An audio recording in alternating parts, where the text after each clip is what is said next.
This right now, I'm so fucking excited. When you said we're going for a drive, I was like, am I in fucking Hollywood right now? This is epic. The sun is coming up, are you ready to go? We can take a ride, we can take it slow, yo. Welcome back to the Road to Self-Love. It's your boy Paul Fishman, self-love coach and you do you activist.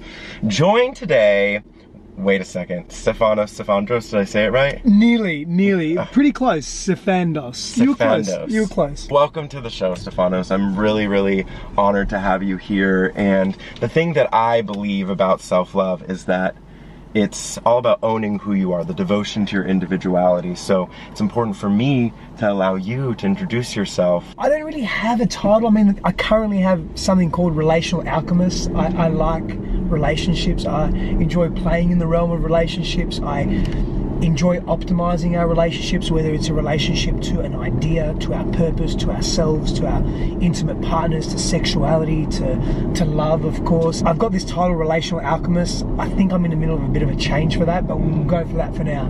I love it. Tell your origin story, like where did this begin and when did relationship become really exciting for you, but also like where were you before this? My origin story around relationships have been one that it's been really turbulent and tumultuous for most of my life.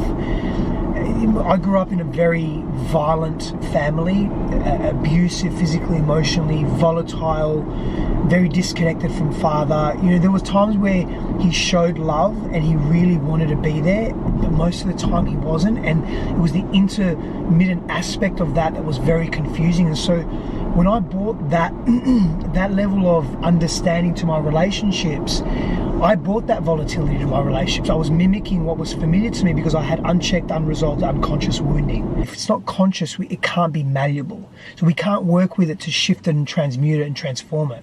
And so I was just stuck in this cycle of blaming others. I was blaming my partners. I was not really taking ownership and responsibility for me being the common denominator. But I struggled in intimacy and romance or romantic partnerships because I didn't know how to be other than what I witnessed in my parents. I'd love for you, if you're willing, to dive a little bit deep into the concept of wounding and like how that can show up and what we can do as just humans to heal. I'll talk attachment styles for a moment. So it's interesting because the majority of people, it said, you know, it's over 50%, between 50 to 55% have what we'd call a healthy or secure attachment style. And then about, I think, 25% have an avoidant, roughly there, and then so I can't remember what the other stats are on the anxious, but for me, I had a because of the volatility, I had a combination of avoidant and anxious attachment style, which is quite strange.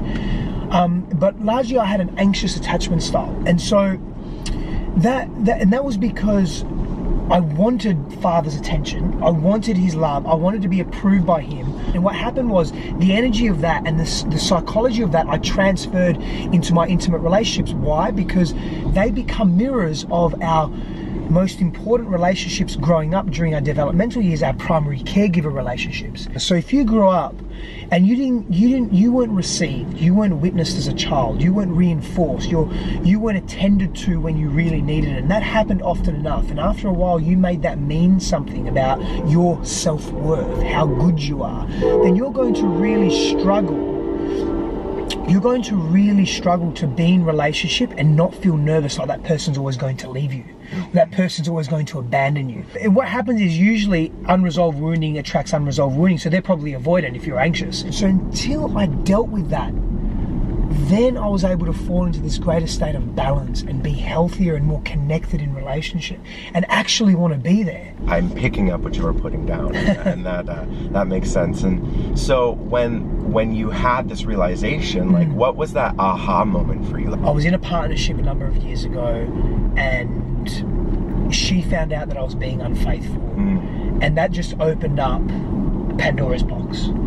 That really allowed me to start viewing myself and seeing myself from a very, very different place and asking some big questions about why am I doing this? Where is this behavior coming from? Why am I not telling the truth? Why am I living in shadows? What am I so scared of? I wasn't living an authentic life. And so I had to make some decisions about who I wanted to be. And all these memories and experiences started to come through from the past, from my childhood. And so that was a gateway for me to say, I've got to go deeper in my unconscious wounding and into my childhood stuff. And I spent a lot of time on my own in solitude, deliberate solitude, being with me and facing this stuff that I'd been ignoring for a very long time. Like, I went deep, man, and I went all in. I get a lot of messages from women who are being hurt by men who are in that state that you were experiencing, and really like, what can I do as the partner, as the person who wants to support? Like, are there some recommendations that you have for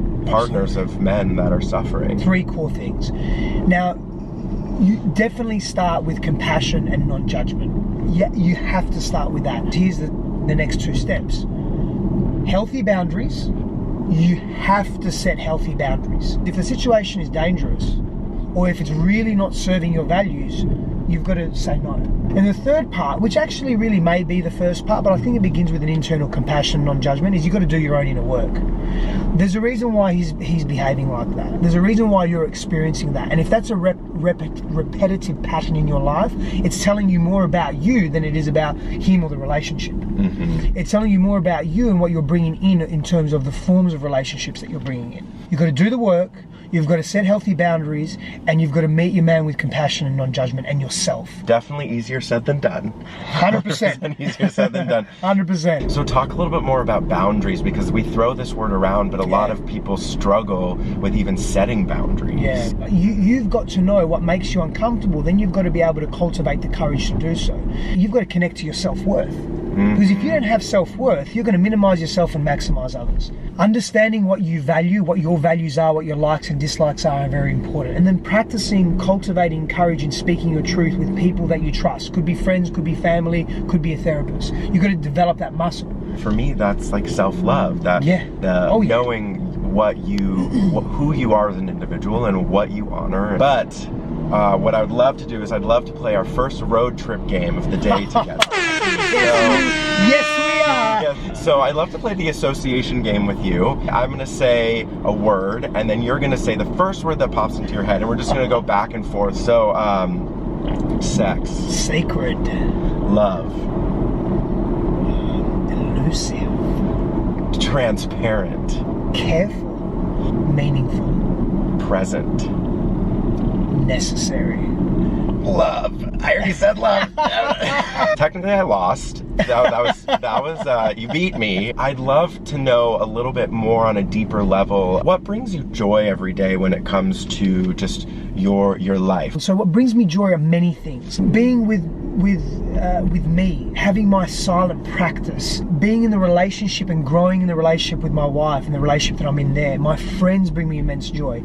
Honestly, man, you might laugh at it. My kettlebells bring me immense joy. Yeah. Training, moving my body, being in the ocean, my service. This is bringing me joy, man. Yeah, I love that. And what I really love is that you're painting this beautiful picture that when you are aligned, which I truly think you are, when you're aligned with your truth and your purpose, everything brings you joy, right? Yes. So you're starting to speak your truth. You are living in this understanding that life is meant for you and it's not happening to you. And then you decided at that point to just take it fully onto yourself to heal. After you healed, like, how was it stepping back into, for quote unquote, the real world? I think the word healed infers a finality, and I resonate with that. And sometimes we think something is quote unquote healed, but there's more there. As long as our eyes are open and we're breathing and our heart is beating and we carry some level of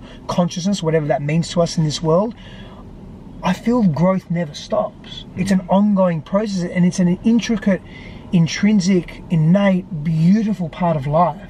self-love for me isn't finite. Like a lot of my clients come to me and they're like, okay, after I work with you, I'm gonna love myself always. And I said, well, it's just like, you know, you love your kettlebells. You got to continue lifting them, or it's not gonna, you're not gonna be able to maintain that strength. Time for our next road trip game. Oh, this is good. So fuck, marry, kill. Yeah. Selfless selfishness. Okay.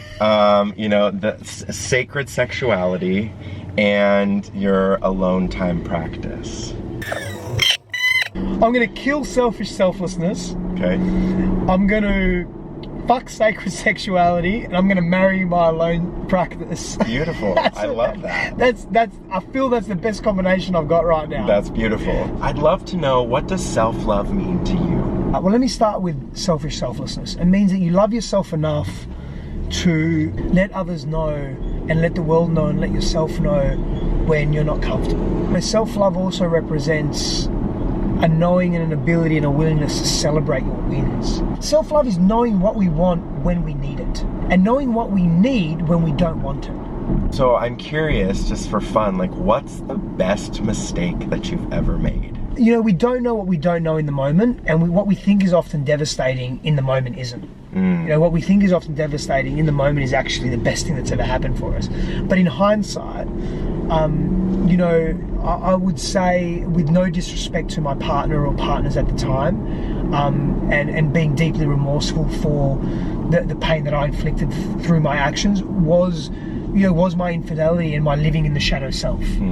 That would be the best mistake I've ever made, because of where I am today, because of that, and who I am, more importantly, today. Where can everyone find you? Pimp yourself out. So you can find me on stefanossifandos.com is my website, or my social media handles, Stefanos Sifandos. They're all the, you know, LinkedIn, Instagram, Facebook, YouTube. If you're in Austin, Texas, we're going to be running free live transmissions and events, physical events. We just want to really give back to community and society, and it's all going to be about love. You know, not only self-love, but intimate relationships, and just a place where people can find community. Stefanos, thank you so much for joining me on the road. This has been such a pleasure, and if you enjoyed this episode, please make sure to go over and follow him on Instagram. Please share, like this, and we'll see you next time on the road to self-love. Bye.